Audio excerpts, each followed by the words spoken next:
আমি প্রথমেই মহান আল্লাহ তাআলার দরবারে আপনার সহধর্মিনী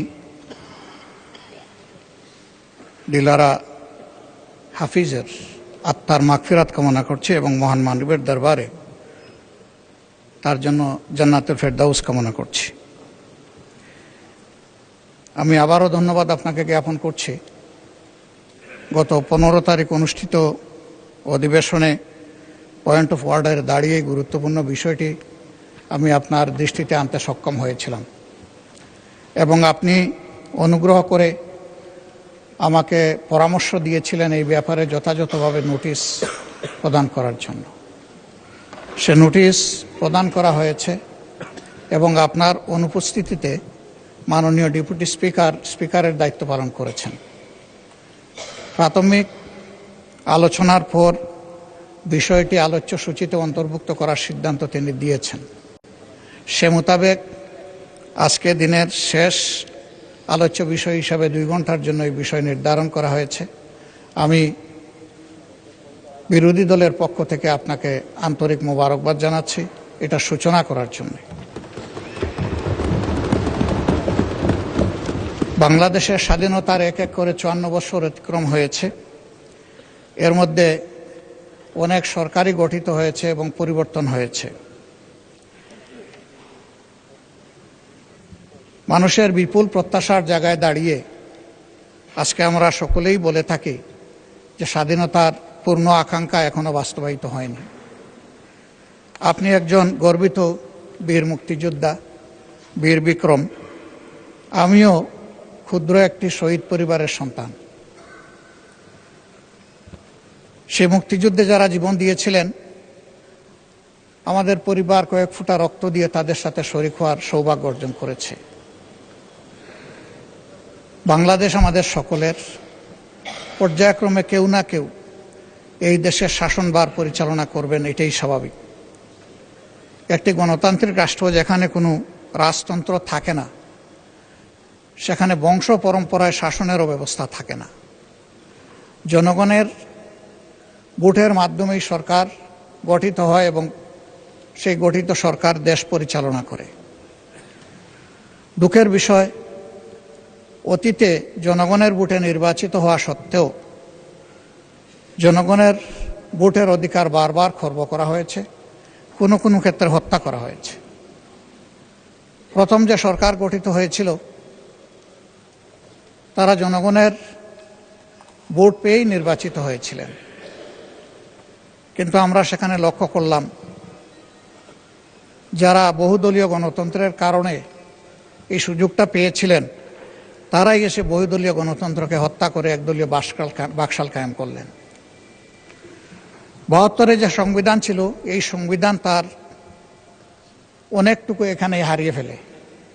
যখন একদলীয় কোনো শাসন ব্যবস্থা কোনো দেশে সাংবিধানিকভাবে স্বীকৃত হয়ে যায়, কার্যত সেই দেশে জনগণের ভোটের আর বড় কোনো মূল্যায়ন থাকে না।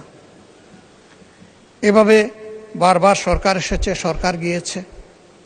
সর্বশেষ 2009 সালে যারা সরকার গঠন করেছিলেন, 8 সালের একটা বোঝাপড়ার নির্বাচনের মধ্য দিয়ে তারা দেশে কি করেছেন তার জ্বলন্ত সাক্ষী আজকের এই সংসদ।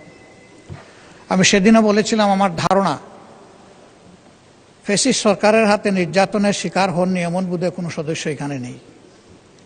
কেউ হয়েছেন বারবার, কেউ হয়েছেন হয়তো একবার, যারা সৌভাগ্যবান। অনেকেই দেশেই থাকতে পারেননি। নির্যাতনের ভয়াবহতা এতটাই ভারী ছিল যে তারা নিজ জন্মস্থানের মাটি আঁকড়ে ধরে থাকতে পারেননি। এই দীর্ঘ সময় ধরে 15.5 বছর জাতির উপর প্রচণ্ড দুঃশাসন চাপিয়ে দিয়ে তাণ্ডব চালানো হয়েছে। অসংখ্য মায়ের বুক খালি হয়েছে, বোনেরা বিধবা হয়েছে, শিশুরা এতিম হয়েছে। অসংখ্য লোককে গুম করা হয়েছে। গুমের শিকার 235 জন লোক এখনো তাদের আপনজনের কাছে ফিরে আসেননি। তাদের আপনজন জানেন না আসলে তাদের বাস্তব অবস্থা কি হয়েছে, তারা কি বেঁচে আছেন নাকি দুনিয়া থেকে বিদায় নিয়েছে। এই সময়ের ভিতরে এক্সট্রা জুডিশিয়াল কিলিংয়ের শিকার হয়েছেন 2662 জন মানুষ, যারা মিনিমাম কোনো বিচার আলোয় দেখার সুযোগ পাননি। তাদেরকে নির্মমভাবে খুন করা হয়েছে। কার্যত তখন যারা আমরা বিরোধী দলে ছিলাম এর নির্মম ভিকটিম তারাই হয়েছিলাম। এ সমস্ত পরিবারের কাছে আজকে আমাদের কোনো জবাব নেই।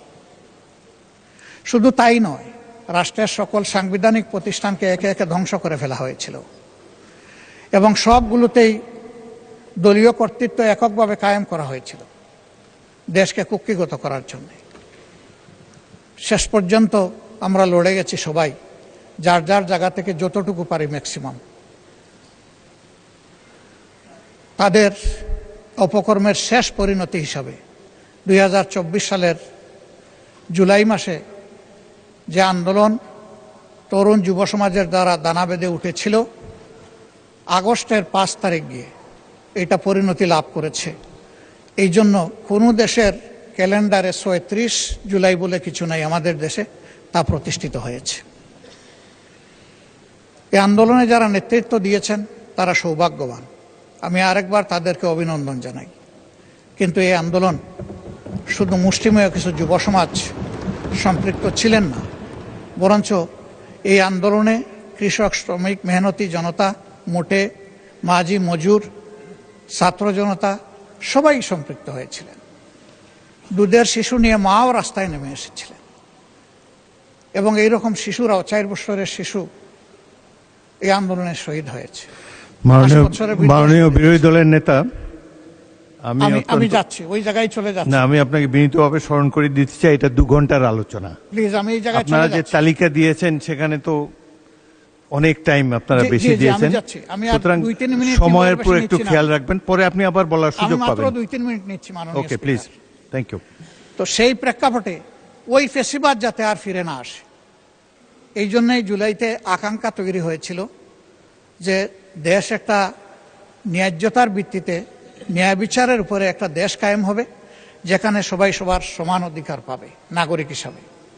তার প্রেক্ষিতে দীর্ঘ আলাপ আলোচনার পর প্রধান প্রধান রাজনৈতিক দল, নিবন্ধিত রাজনৈতিক দল সমন্বয়ে দীর্ঘ আলোচনার পর মাসের পর মাস ইন্টারিম গভর্নমেন্ট যে জাতীয় ঐক্যমত্য কমিশন গঠন করে দিয়েছিল, তারা সংস্কারের কিছু প্রস্তাব চূড়ান্ত করেছেন এবং এরই আলোকে